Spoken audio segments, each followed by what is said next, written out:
And we're live. We're live, and that llama makes me very happy every time I see it. Hi, Tim. Hi, Amy. Hi.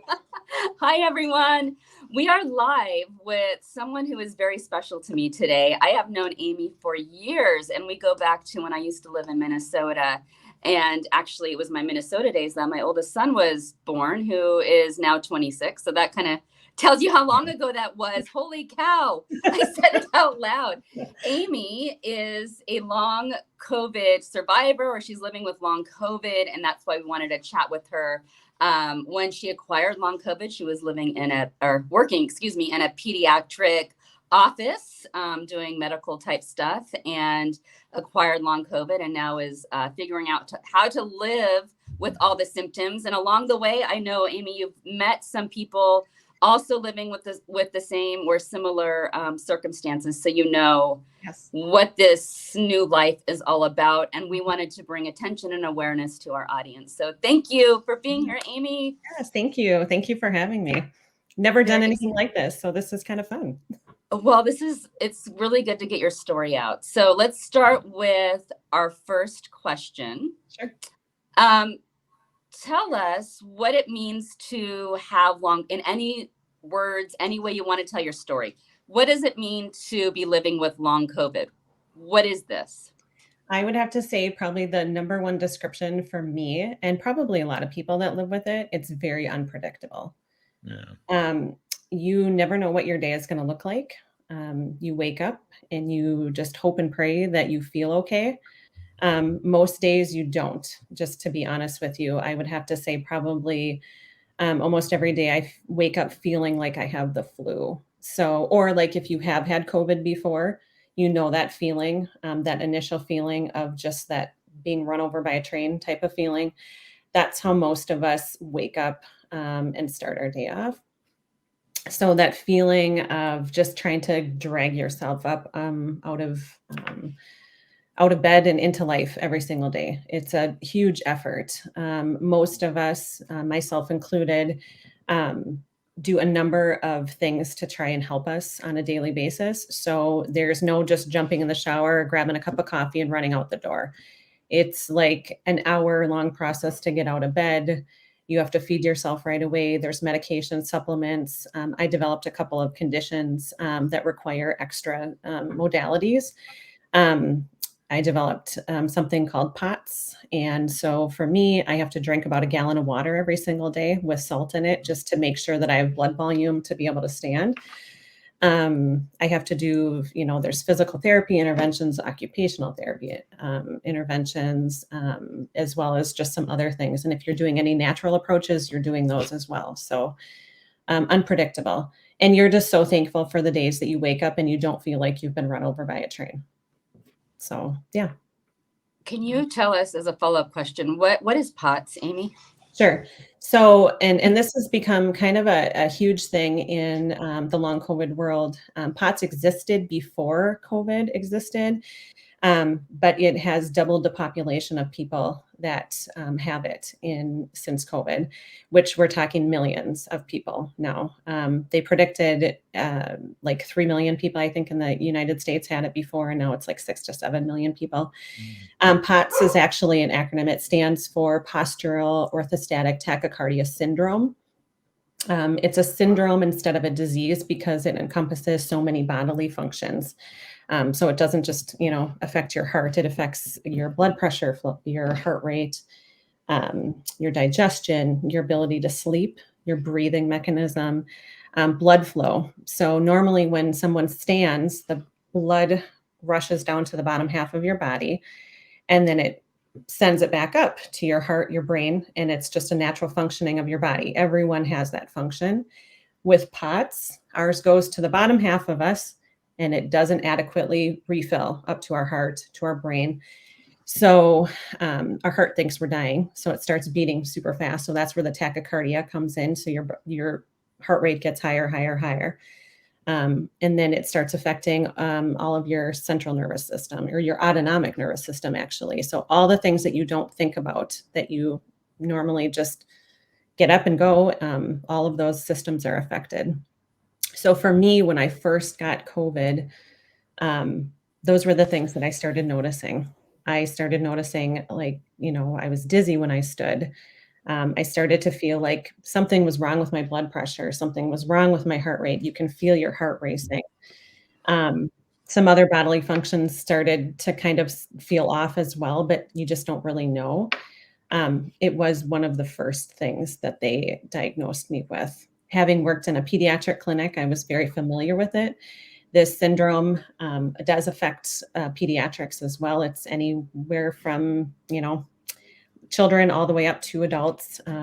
But because of COVID, like hitting our central nervous system and just our nervous system in general, it's been affecting people largely in this capacity. It's very debilitating. Um, some people are affected, they faint. I did faint in the beginning when I did have POTS, or I still have POTS. It's a lifelong thing. It doesn't go away. There's no cure.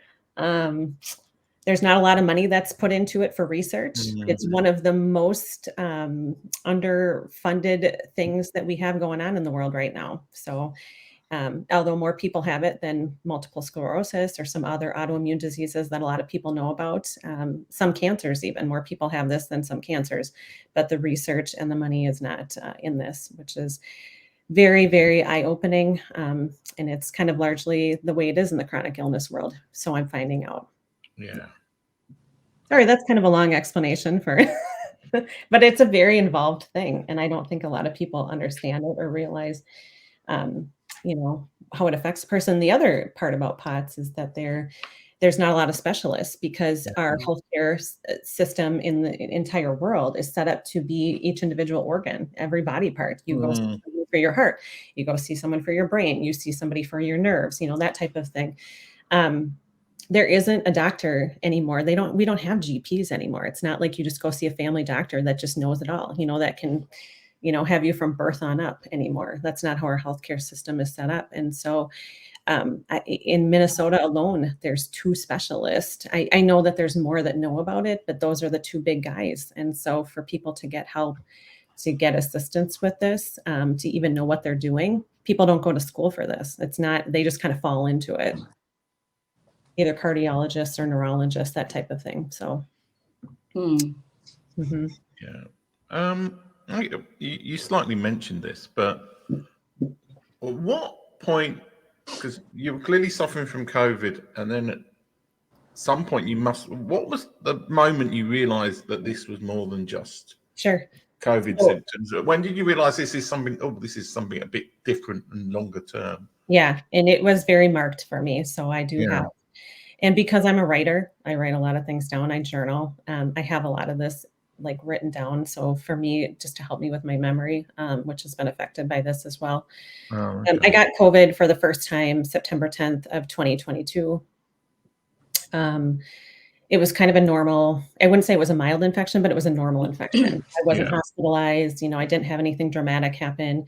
It was miserable but I largely, it went through me and I was able to go back to work in about 10 days. I actually probably in hindsight should have stayed home longer. I should have rested a lot longer. And went back that first week and I did okay. I was sick. I was still recovering, how it is when you're, still getting well. The next week is really when things started to happen. So while I was at work, I would stand up. I would feel like I was going to pass out. I'd have to grab the desk. I started having nurses at my clinic do my vitals. So blood pressure was all over the place. It could be incredibly high to incredibly low.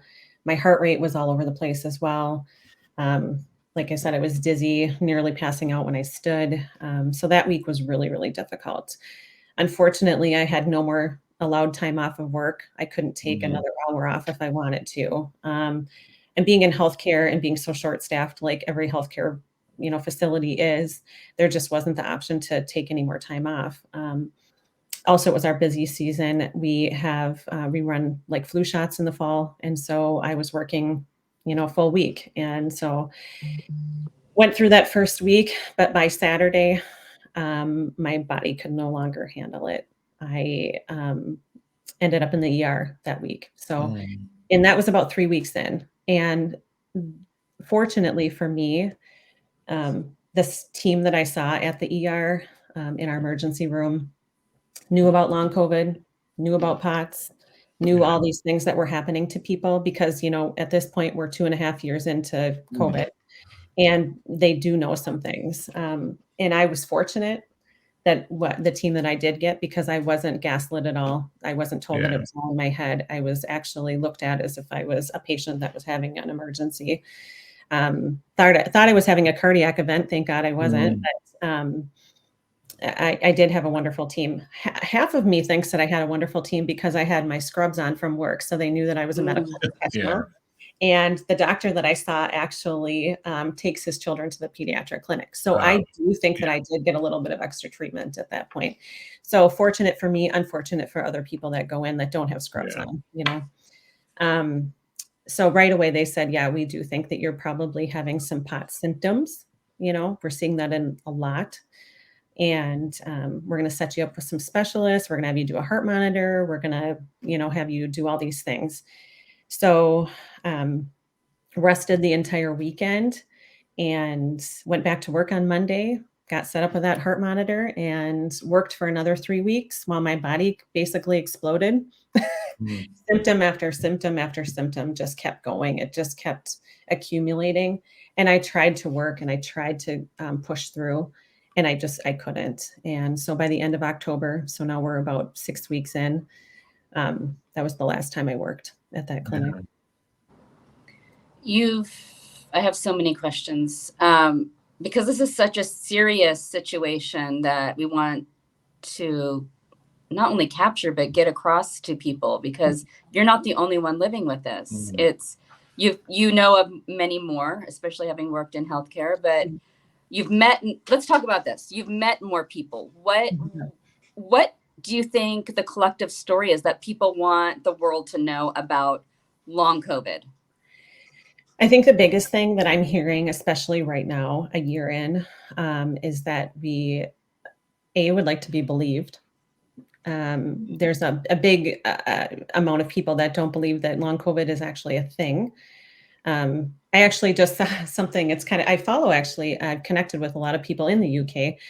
And Boris Johnson right now has kind of come out in the news about how he has written up to the health department that he thinks long COVID was bollocks. And, so that's just not, just that government in itself. Our government in itself has done nothing. They did a long COVID research and they spent $1 billion, actually, I think over $1 billion on research, and they basically did nothing. Not surprising. But so many people are not believed that their symptoms are real, or that your heart rate is increasing, you're having heart rate issues, it's anxiety. So there has been a fair amount of medical gaslighting that people have experienced. I myself have not had a huge amount of medical gaslighting, and I think that's because I know how to kind of navigate it a little bit. But I also feel that you shouldn't have to know how to navigate the medical system to not be gaslit. So you should be believed. The other thing is, and this is what's surprising to me, I've been a part of the holistic community for so long. I do a lot of holistic things. I always have. And they're kind of coming at people and attacking them verbally on social media, saying, this isn't long COVID, this is long vaccine. So they're saying that this is a result of being vaccinated. 70% of the people that have long COVID are vaccinated. There's a large number of people that were vaccinated. So, but there's 30% of the people out there that were not vaccinated. So I'd like to really account for those people as well. It's not. For me, everyone's been injured by COVID somehow, whether it's a vaccine, whether it's the virus, whether it's, whatever it was. We're all just living with the repercussions of all of this. And we just want to be believed, and we want help. We want a solution.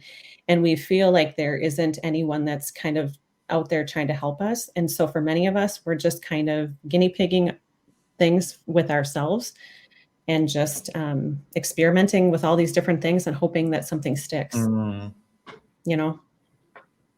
sometimes it works and sometimes it doesn't. And a fair amount of us have ended up in the ER multiple times because we're trying different things.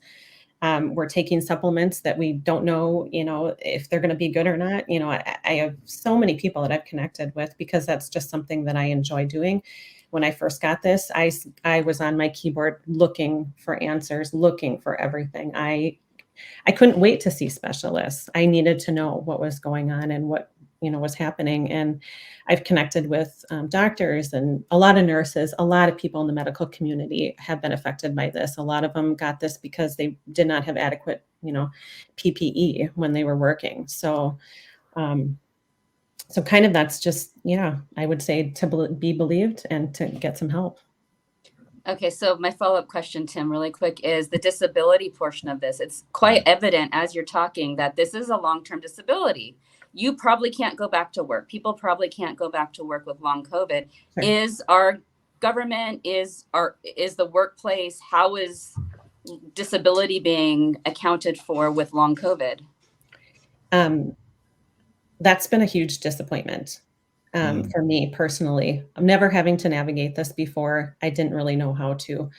I, at my employer, was able to get 6 weeks of short-term disability. I'd paid into that when I worked there. They did carry me for 12 weeks, which was nice because there was some type of thing with our insurance that because of COVID, there's all these emergency type of things that we were able to carry it over for 12 weeks. So I had a partial paycheck for 12 weeks. I applied to get long-term disability beyond that. At that point, when I was applying, I was bedbound. I was unable to drive. I was using a wheelchair. I was quite disabled. There was a number of things that I was really struggling with, unable to do. And I just needed, I felt, a few more months of help, and I was denied. The medical team, I had to produce large amounts of medical charts and of myself, give it to a doctor, and it was denied. I could have appealed it. But that's the other thing is when you're dealing with an illness and you're sick, you do not have the energy to sit and fight this. You just don't. And I just, fortunately for me, have a husband that's able to financially support us. It's been a strain. I won't lie there. But we didn't lose our house. So there have been people that have, there's a large number of people that have faced enormous loss. I thought about looking into COVID disability through the state because everything in the United States is set up through a state system. It's not universal. There's not a federal disability plan kind of in place for COVID. So you are going through your state. Some people that I've talked to have had no problems. I know that there's some people that I know are on the West Coast. They're having an easier time getting disability on the West Coast. Here in Minnesota, I have heard that it's pretty much not worth it unless you have a disability lawyer that you have to go with and you just appeal.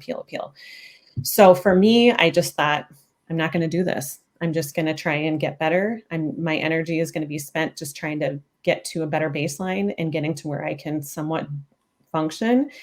And not worry about this because I had the luxury and the privilege of not having to. Other people do not have that. I'm not sure how it works worldwide as far as disability goes. I can only, speak to my experience. Supposedly, the government has recognized long COVID as a disability, but I have yet to meet anyone that this has ever gone smoothly for, where they just are able to do this smoothly. So.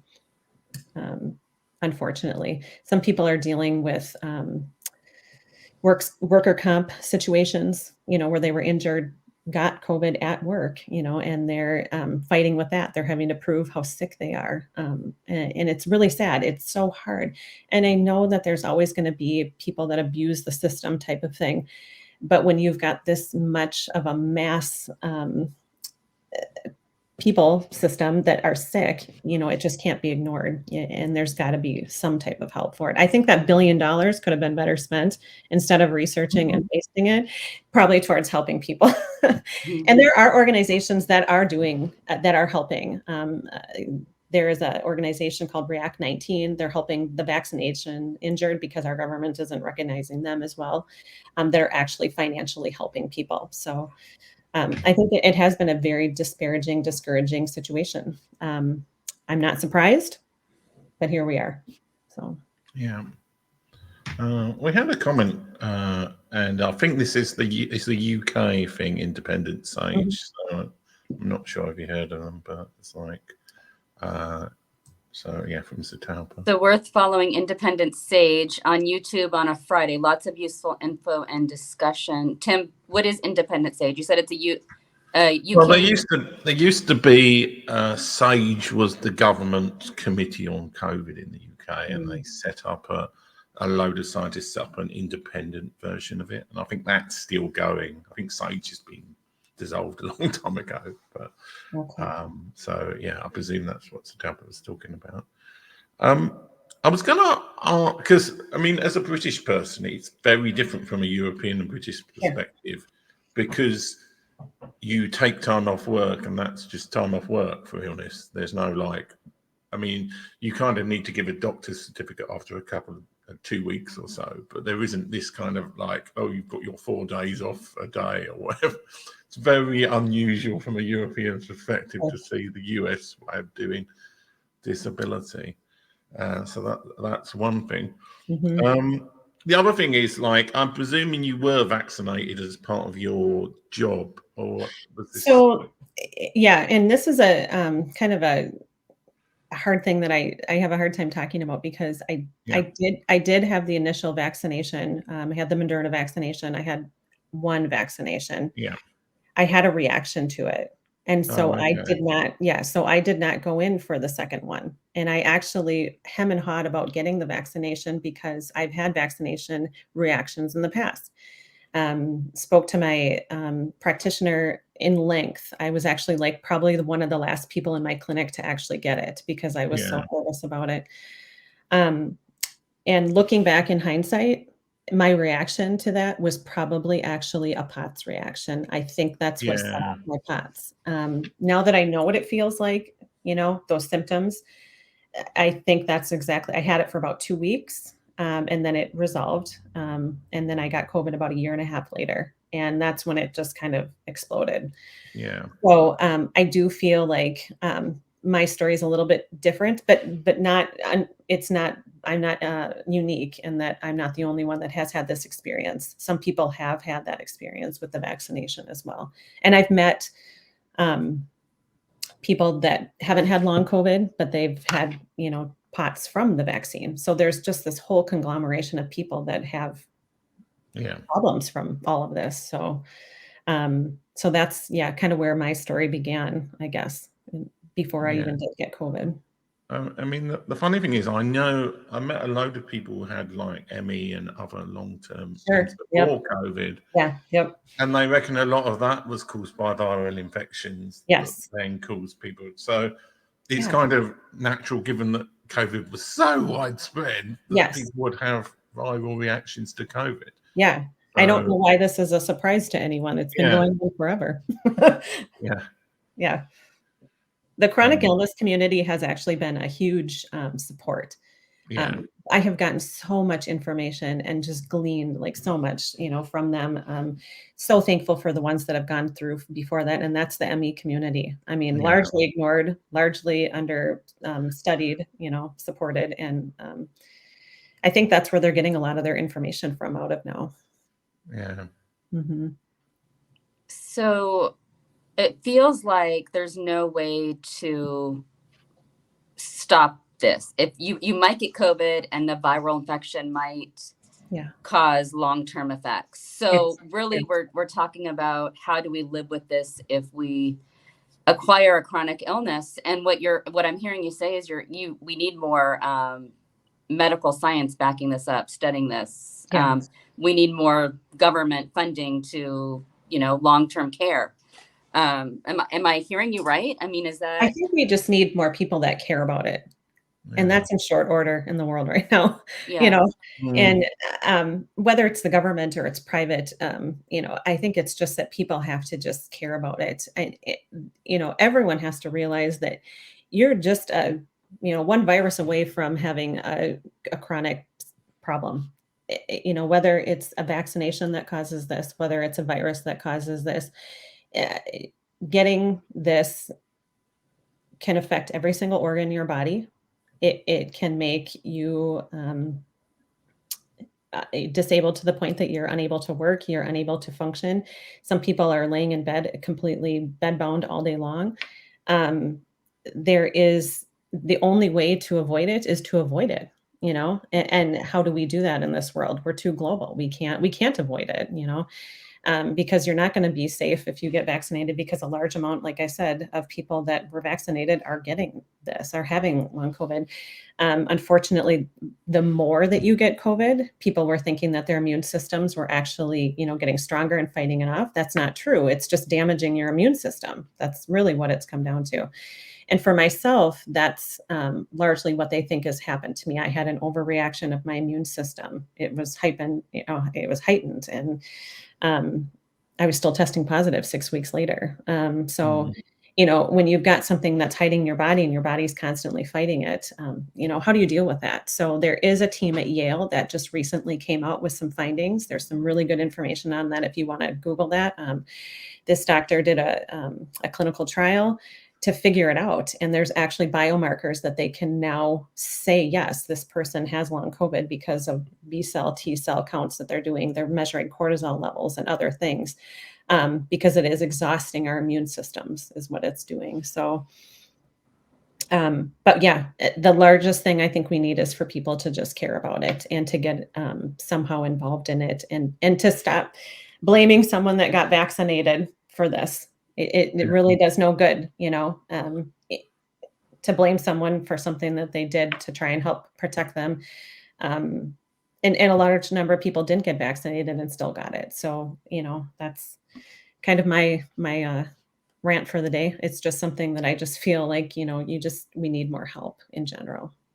Mm-hmm. Do you know anyone petitioning Congress, petitioning medical centers, universities? What does that look like?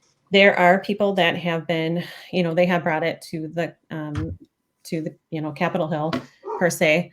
I know that they have brought it to senators. There's so many petitions. I know I've signed every one that's come across there. Some of it I'm signing for, you know, POTS research, ME research, that type of thing, because I think largely what that's going to do is it's not necessarily going to help with the long COVID situation, but it will help with the individual, you know, syndromes that people are having that's affecting them. There's also doctors that are standing up and saying, you know, I can help people. They're kind of Robin Hooding, you know, all of this right now and saying, I've got some answers, and for them to just not be shut down. So a lot of the long COVID community gets their information from them, and that's what we try. And some of us are getting better. I am much better from the things that I've done, and with a doctor that's not part of our traditional medical system, you know, that was like, I have sick patients. I'm willing to just try something, you know, let's try it. They're sick. So there's also doctors that are just, you know, writing clinical research papers. Some of them are getting shut down by the facilities that they worked for. And some of them are able to get that through. I follow a doctor. She's a resident out of Alabama, and she just wrote a thorough paper that's due to be published. And I think that's what we need more, is those published papers that have the accurate information. So,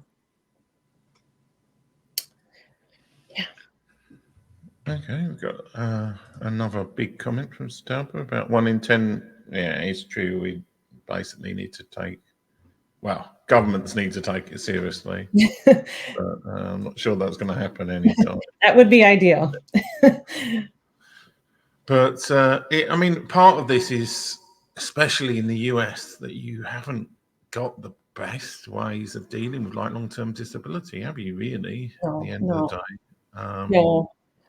And I know that, you know, I've communicated with people in the UK, and I know that their frustration is the length of time that it takes to see specialists for them. Yeah. You know, there's some people that got long COVID in 2020, and it took 1 to 2 years to see a specialist. Yeah. And I can't imagine, you know, waiting for that type of. So I think every system is just so broken, you know. How do we fix that? I don't know. That's $1 million question. Yeah. So what if somebody's watching this and they think they might have long COVID, or they're waiting to see a consultant or something for 2 years or whatever? What sources of information have been most useful to you? Social media, largely Instagram. You know, I hate to say that, but just hashtag all the conditions, you know. Look up people that have ME/CFS, the chronic fatigue syndrome. Look up people that have POTS. Mast cell activation, MCAS, has been a large part of this as well that people are having. Find people in the holistic community that are willing to try something. Don't wait. I would say, part of the reason that I feel like that I have gotten better is because I didn't try and wait for a doctor to fix me. Doctors are wonderful.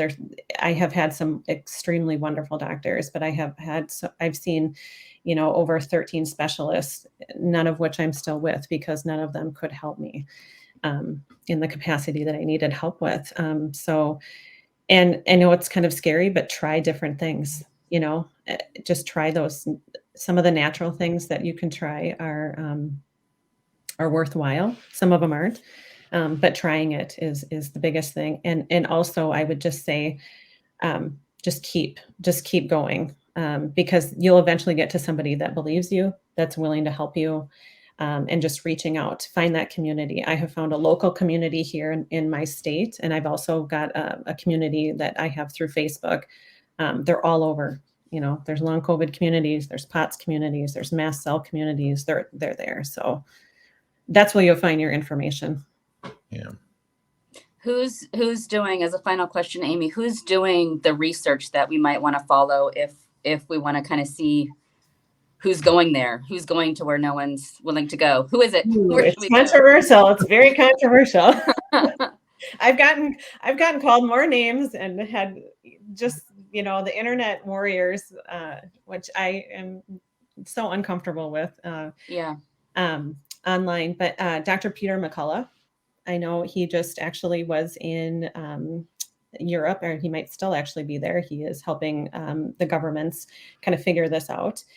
A lot of people call him a quack because he's or that he's an anti-vaxxer. He's not. I mean, I actually think he's completely vaccinated. He just is looking at this from the point of view of people are injured and hurt and living with this long-term stuff. How can we help them? So there's also Frontline Doctors, Frontline Critical Care Alliance. You can find that online. They have protocols for any type of, if you get ill. I'd also say I got reinfected with COVID in August, and I went a traditional route and got a medication, an antiviral. And, don't be afraid to get that as well.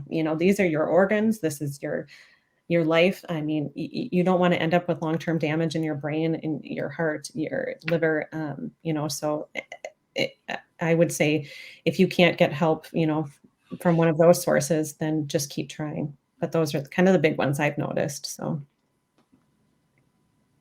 Okay. Well, it's been great to talk to you today. And Thank you. Hopefully you'll keep having more good days than bad days, and the good days a bit better than the bad days. That's the goal. That is the goal. Amy, thank you so much for chatting. I'm sorry it took us this long to reconnect. That's okay. We need to keep chatting and stay in touch. And I love your writing. So I love it. Thank you so much. And thank you everyone for tuning in, and for the lady, I didn't catch her name, but she kept putting up some good information. Yeah. Thank you. We need all the research and help and ideas we can get. So until next week, we will see you on our next live Oh No show. Bye everyone. Bye.